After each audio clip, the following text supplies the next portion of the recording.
Fox 2 presents Hancock and Kelly. Good Sunday morning to you. Welcome to Hancock and Kelly on Fox 2, where we take on the top issues of the week. On the right, John Hancock. I didn't think this guy was coming back to the country.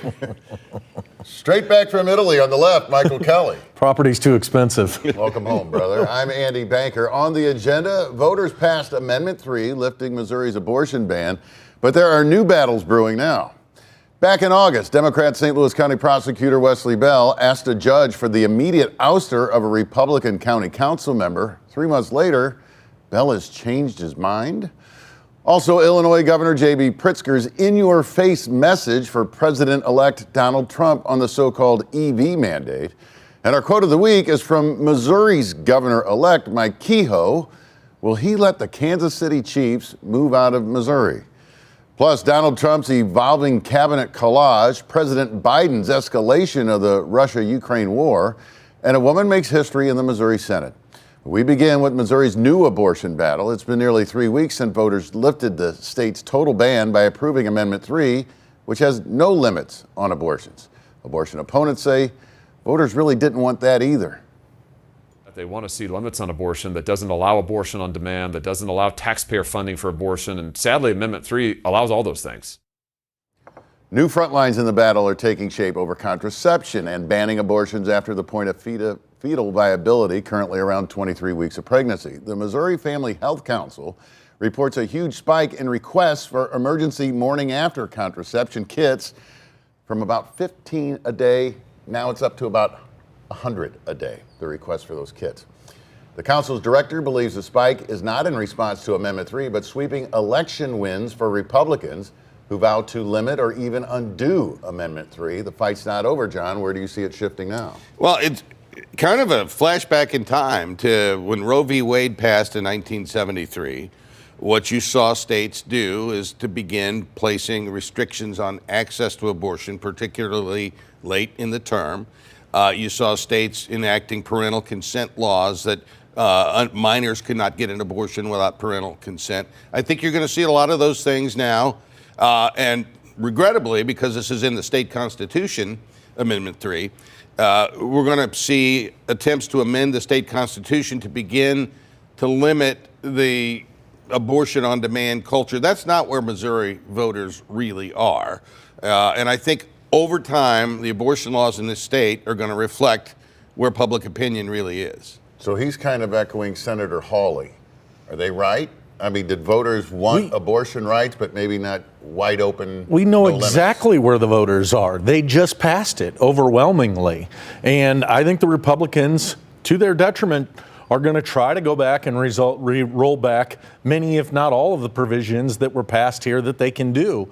And I think John is right in the sense that for the next decade or so, I think we'll be litigating abortion type language out of Jefferson City as the Republicans continue to try to overturn the will of the people. No, the voters spoke, he said. They spoke after $40 million was spent.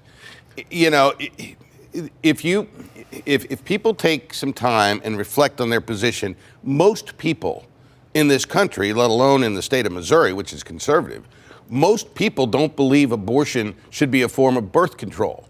Most people in this country don't think that you can murder an unborn child in the 8th month of pregnancy. Most people in this state have said that they don't want you and the government involved in that part of their lives. And when you say $40 million was spent, there were millions of dollars spent on the other side. Missouri voters have spoken, John. $3 million. And we'll watch as you Republicans try to unturn this. And I think you're going to do it at your own detriment.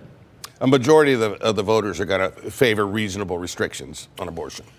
Back in August, Democrat St. Louis County Prosecutor Wesley Bell filed an emergency court motion saying Republican County Council member Dennis Hancock had so grievously violated state law that he should immediately be removed from office. Hancock hired his stepdaughter as a member of his staff, which is against state law. He corrected the mistake before her hiring was actually official. She was never paid. Bell's filing came just before Hancock was set to cast the deciding vote on a key issue against Bell's fellow Democrat county executive, Sam Page.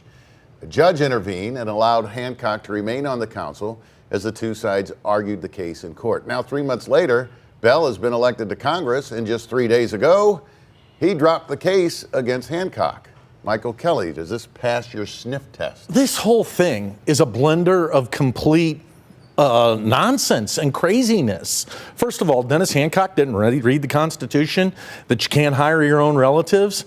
The county prosecutor comes forward 24 hours before some bill's going to take place that could potentially be problematic for the county executive. Then they drop this. Look, a pox on all their houses. This is political nonsense. What's unfortunate is that the root issue here, that one of these elected officials who likes to lecture everybody about reading the Constitution didn't read the Constitution and now is going to get away with it because folks who don't pay attention and want to play politics with this type of stuff. John? Well, there's a lesson in all of this, Andy. Don't mess with Hancock. Dennis Hancock corrected his mistake before anything was done wrong. This whole deal was political, and it was political at the behest of Sam Page. Now, how so? Do you think Sam Page has something on Wesley Bell? Or I don't know if he has something on him, but Wesley Bell did this, I believe, as a favor to Sam Page. Well, it made no sense for Wesley Bell to jump into this, particularly when he was in the midst of the congressional race. Now that he's going to be the congressman, he's moving on from it because it is a sticky mess that probably is rooted in the 9th floor over at County Office Building, and he doesn't want to have to carry that. The troubles for the St. Louis Development Corporation, or SLDC, which is the development arm for the city of St. Louis, appear to be getting deeper. The SLDC's $37 million program using American Rescue Plan, or ARPA funds, to revitalize North St. Louis awarded grants to more than 430 businesses. News media, and not SLDC staff, uncovered multiple issues with this program, including large grants going to people with connections to city government, plus grants going to vacant buildings listed as a museum and an educational facility. They owed back taxes on those same buildings. All of this as legitimate businesses and charities were denied grants. A petition calling for a state audit of Mayor Tashara Jones and her administration has now garnered 7,000 signatures. The Jones administration is still scrambling to spend all of the historic ARPA funding of nearly $500 million for the city of St. Louis before an upcoming deadline for unspent funds to be returned to the federal government. After conducting an internal review, the SLDC has now hired a consultant to help fix the troubled grant program. Are internal reviews and consultants enough, Michael Kelly, or should some heads roll here? I mean, listen to this. Listen to this is truly almost $1 billion boondoggle. This is money that we had. We've had several years to spend it. We've had an administration who says they put in a process. They messed up. Now they want to bring in a consultant to grade their own paper. Man, I wish I had this type of ability back in the day. This is unbelievable what's happened here. It's amazing that we have not seen the administration, number one, take responsibility, make necessary changes, and number three, I wonder if there's investigations going on out there because this does not pass a smell test, and I have to imagine three-letter institutions are looking at this.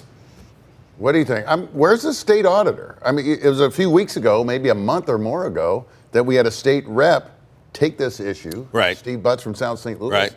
A Democrat, Yep. took it into the Republican state auditor's office and says, look, someone's got to unravel this mess in the city of St. Louis. Well, I suspect they're looking at it. And it could be, if there is a federal investigation going on, maybe the feds have said, we got this. I don't know.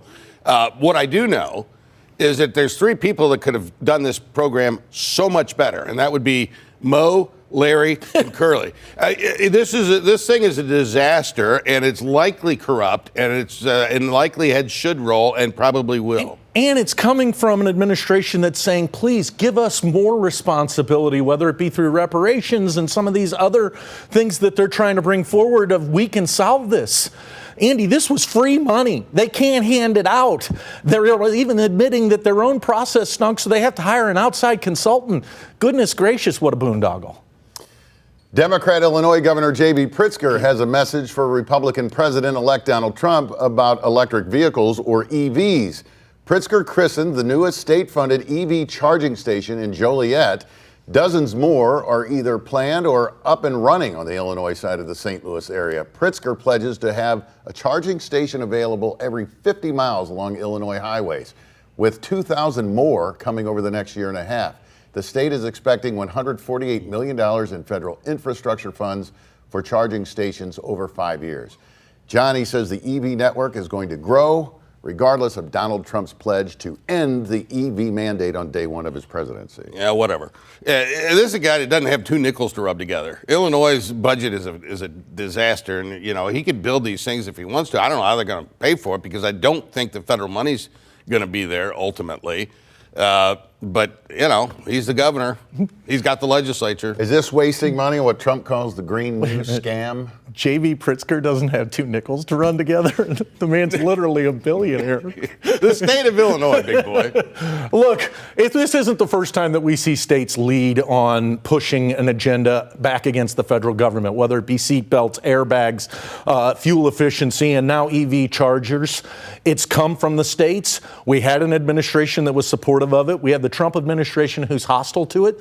The big states where the economy works, California, Florida, New York, Illinois, they'll make these changes. It will make the change. Donald Trump will lose this battle. I think, if I remember the number right, it was like 120,000 licensed EVs in the state of Illinois right now. So And growing. maybe it's coming. He's got one. Yeah, he does. Up next, is President Biden up to the task of finishing his term, and are his Ukraine policies good for America? Plus, keeping up with the Trump cabinet circus, Matt Gaetz, who people have called the worst nominee for Attorney General ever, is out before he gets in.